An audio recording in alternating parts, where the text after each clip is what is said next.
क्या बोलती है पब्लिक। मर्यादाएं चंद्रमोहन, संपादकीय वीर प्रताप। यह हेडिंग मेरा नहीं, यह मैंने कॉकरोच जनता पार्टी सीजेपी से चुराया है। वह देश भर में यह जानने के लिए अभियान चलाना चाहते हैं कि लोग सोचते हैं, क्या चाहते हैं। जिस देश में 60% जनसंख्या 35 वर्ष से कम है, यह जानना भी जरूरी है कि उनके मन की बात क्या है। हमारे नेता अपनी कहकर निकल जाते हैं, लोगों की बात कम सुनते हैं। जनता क्या कह रही है उसका कुछ अंदाज़ा जंतर मंतर से पता चल गया था। झारखंड से भी पता चल रहा है, जहां भी सरकार को समर्पण करना पड़ता है। उसका एक और संस्करण हमारी सरकार। स्कूलों की दयनीय हालत पर बच्चों के प्रोटेस्ट से पता चलता है। जब देश के 80वां आज़ादी दिवस मना रहा था, तो देश के कई हिस्सों में छोटे बच्चे तिरंगे के साथ अपने स्कूल को बेहतर करने की मांग को लेकर प्रदर्शन कर रहे थे। सीजेपी भी स्कूल ठीक करो अभियान चलाने जा रही है। यह अच्छा कदम है। हमें देश में ऐसे दबाव डालने वाले निडर प्रेशर ग्रुप चाहिए जो राजनीति से ऊपर हो। इसलिए आशा है कि सीजेपी राजनीति में कदम रखने की मूर्खता नहीं करेगी। वित्त मंत्री निर्मला सीतारमण ने भी इंडियन एक्सप्रेस के साथ इंटरव्यू में स्वीकार किया है कि डिग्री से आपको नौकरी नहीं मिलेगी। यह हमें सही करना है। पर निर्मला जी, आपको 12 साल बाद यह एहसास क्यों हुआ? यह कब सही होगा? अगर जंतर मंतर पर प्रदर्शन ना होता तो ऐसा चल जाता। निर्मला जी को यह भी देखना चाहिए कि उनके कार्यकाल में शिक्षा का स्तर गिरा क्यों है। उन्हीं के कार्यकाल में बजट में शिक्षा पर निर्धारित प्रतिशत पहले से आधा क्यों रह गया है। दिलचस्प है कि बाबा रामदेव ने भी सरकार को चौकस किया है कि हालात सही नहीं हैं। पत्रकारों के सामने उनका कहना था कि सुधर जाओ, बहुत घपला है। क्या उन्होंने भी समझ लिया है कि जमीन पर हालात सही नहीं हैं? मौसम के मुर्गे दिशा बदल रहे हैं। बदलते माहौल का पहला संकेत तमिलनाडु से मिला था, जहां राजनीतिक के नौसिखिए फिल्म एक्टर जोसेफ विजय ने विधानसभा चुनाव में पुरानी जमी हुई पार्टी को पराजित कर दिया था। विजय जोसेफ ईसाई है, पर लोगों को जरा भी आपत्ति नहीं हुई। यह खुद एक संदेश है। धर्मुख के परिवारवाद शासन से परेशान जनता ने दूसरे बड़े दलों को नकारते हुए विजय को विजयी बना दिया।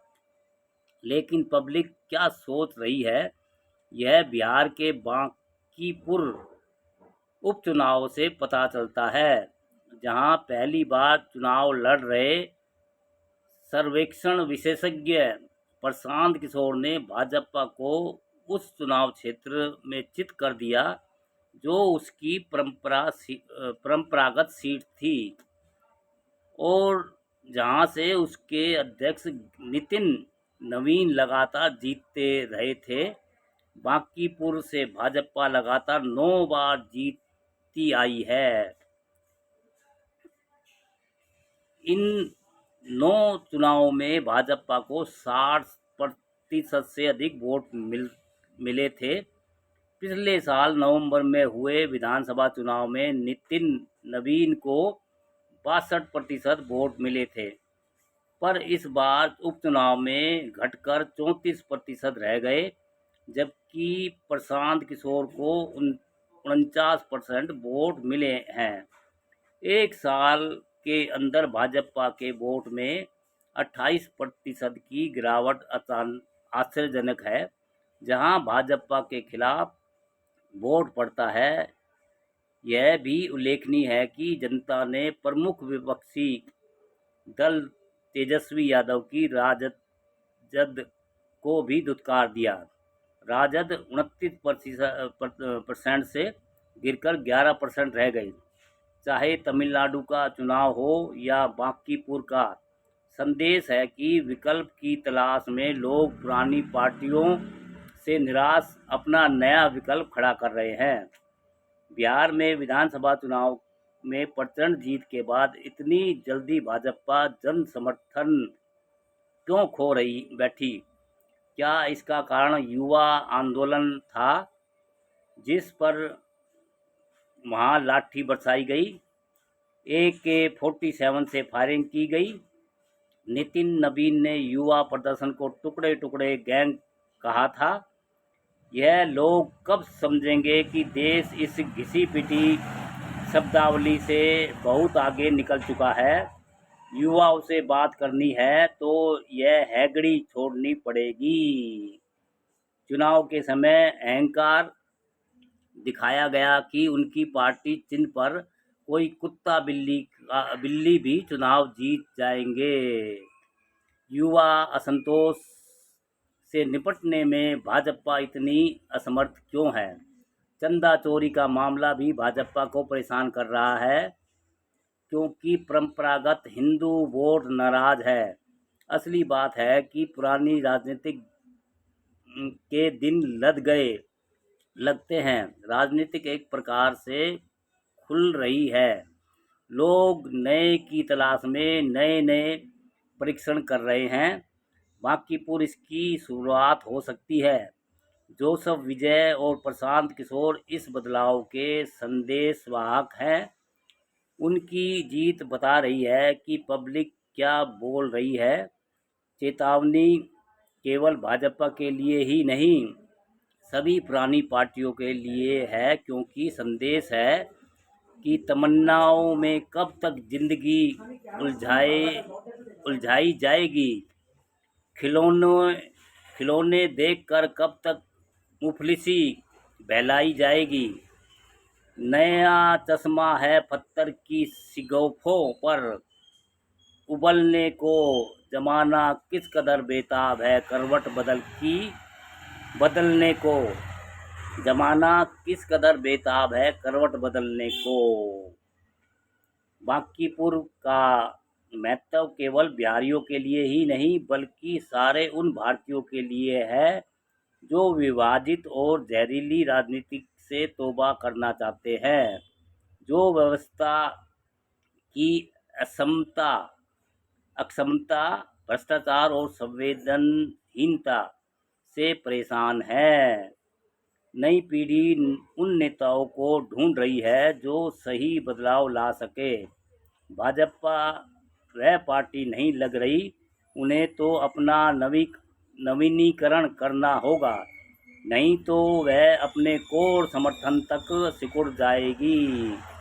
University of California Berkeley America के प्रोफेसर प्रदीप छिब्बर ने विशेषज्ञ राहुल वर्मा के साथ मिलकर लेख में लिखा है, जो पीढ़ी 2014 में नरेंद्र मोदी को सत्ता में लाई थी, अब वह पीढ़ी नहीं रही जो मतदाता बनने जा रही है। भाजपा की बड़ी चुनौती है कि केवल युवा भारतीय को अपनी तरफ आकर्षित नहीं करना, बल्कि उनमें यह विश्वास भी पैदा करना है कि पार्टी के पास भविष्य के लिए सबसे विश्वसनीय वादे हैं। भाई जुमले फेंकोगे तो जुमले तुम्हारे सारी हर बात के जुमले निकलते जा रहे हैं, तो जनता विश्वास क्यों करेगी? संघ परिवार में जिस नेता ने सबसे पहले बदली हुई परिस्थितियों को भांप लिया, वह मोहन भागवत है। उन्होंने स्पष्ट कह दिया है कि जेन जी आंदोलन एंटी नेशनल नहीं है। उन्होंने यह भी कहा है कि विरोध प्रदर्शन लोकतंत्र में आम सहमति बनाने का तरीका है।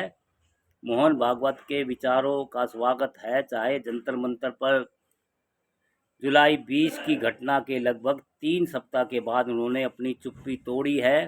भैया उन्होंने भी डर के मारे चुप्पी तोड़ी है, क्योंकि आरएसएस के भी बुरे दिन हो गए हैं शुरू। 100 साल से बिगर रजिस्ट्रेशन के पूरे देश में उनके कार्यालय बन गए हैं और वे धार्मिक एजेंडे पे बोलते हैं। और भैया ऊंच नीच, छोट बड़ाई, जाति धर्म के मुद्दे उनके होते हैं, संविधान के वे खिलाफ काम करते हैं। इसलिए जनता उनसे भी कटने लगी है और लोग धार्मिक भावनाओं में अब उनकी बातों में लोग नहीं बह रहे हैं। उनके विचार इसलिए भी महत्वपूर्ण है क्योंकि उनसे पहले संघ के तीसरे नंबर के अधिकारी अतुल लिम्बिया जंतर मंतर के प्रदर्शन को राष्ट्र विरोधी और संविधान विरोधी कह चुके हैं। हमारे देश में ऐसी जमात पैदा हो गई है जो किसी के भी राष्ट्र विरोधी होने का सर्टिफिकेट देने को तैयार है। जो विरोध करता है उसे हर प्रकार की गालियां दी जाती है। यह विरोध को बर्दाश्त क्यों नहीं कर सकते? वह क्यों समझते हैं कि दूसरों को फटकार लगाने का उनका असीमित अधिकार है? घबराहट ये है कि अगर अतुल लिमिये जैसे एक दिन शिखर पर पहुंच गए तो संघ को दिशा क्या होगी? अतीत में कई बार मोहन भागवत ने सही दिशा देने का प्रयास किया है। वह कह चुके हैं कि हर मस्जिद के नीचे शिवलिंग नहीं ढूंढना चाहिए। यह बहुत दिलेराना बयान है। वह यह भी कह चुके हैं कि हिंदू मुसलमान का डीएनए एक है और देश उन सबका साझा है। समस्या है कि उनके संदेश को नीचे तक असर नहीं होता। जिस शिक्षा संस्थाओं में संघ का दबदबा है उनमें आज़ाद विचारों को पसंद क्यों नहीं किया जा रहा? विरोधी विचार को दबाने की कोशिश क्यों होती है? शिक्षा के क्षेत्र में सुधार करने की जगह सारा ध्यान विचारधारा को जबरदस्ती थोपने पर क्यों है? अगर हमारी यूनिवर्सिटी और कॉलेजों में आज़ाद सोच बंद हो गई तो इस एआई के युग में हम दुनिया में से पिछड़ जाएंगे।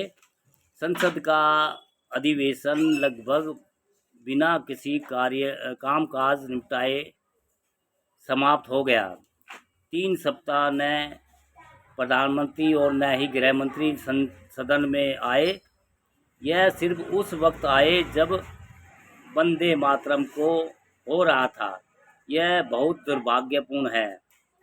देश को बहुत गलत संदेश गया है। जवाहरलाल नेहरू तो हर वक्त मौजूद रहते थे। गृह मंत्री अमित शाह ने संसद के बाहर कहा है कि जंतर मंतर में संबंधित घटनाओं पर वह अपनी बात सदन में रखना चाहते हैं, पर विपक्ष ऐसा नहीं होने दे रहा। यह बात समझ नहीं आती कि अगर गृह मंत्री अपनी बात कहना चाहते हैं तो कौन उन्हें रोक सकता है? वह पर राहुल गांधी की यह जिद मांग, अगर गृह मंत्री के कहने पर 20 जुलाई को गोली चली तो भी और उन्हें नहीं पता था तो उन्हें इस्तीफा दे देना चाहिए भी अनुचित है। देश की राजनीतिक स्कूल स्तर की आर पार डिबेट नहीं है। सरकार विशेष तौर पर गृह मंत्री अमित शाह की बड़ी उपलब्धि के नक्सलवाद का सफाया कर दिया गया। छत्तीसगढ़ को कोंडापल्ली गांव जो नक्सलियों का गढ़ था का चित्र छपा है, जहां स्कूल में तिरंगा लहरा रहा है। इस उपलब्धियों पर सरकार गर्व कर सकती है। फिर प्रधानमंत्री द्वारा लाल किले से दिमागी नक्सली का मुद्दा अनावश्यक क्यों उठाया गया? विरोधियों पर वार करने के लिए नई नई शब्दावली क्यों घड़ी जा रही है? मतभेद रखने वाला हर व्यक्ति नक्सली नहीं है, न ही शारीरिक तौर पर, न ही दिमागी तौर पर। असहमति और विरोध लोकतांत्रिक है। पब्लिक वह भारत चाहती है जिसमें सोचने की ताकत हो, अभिव्यक्ति पर अंकुश न हो। जनता मंत्र पर हमने इसका ट्रेलर देख लिया है। क्या बोलती है पब्लिक दोस्तों?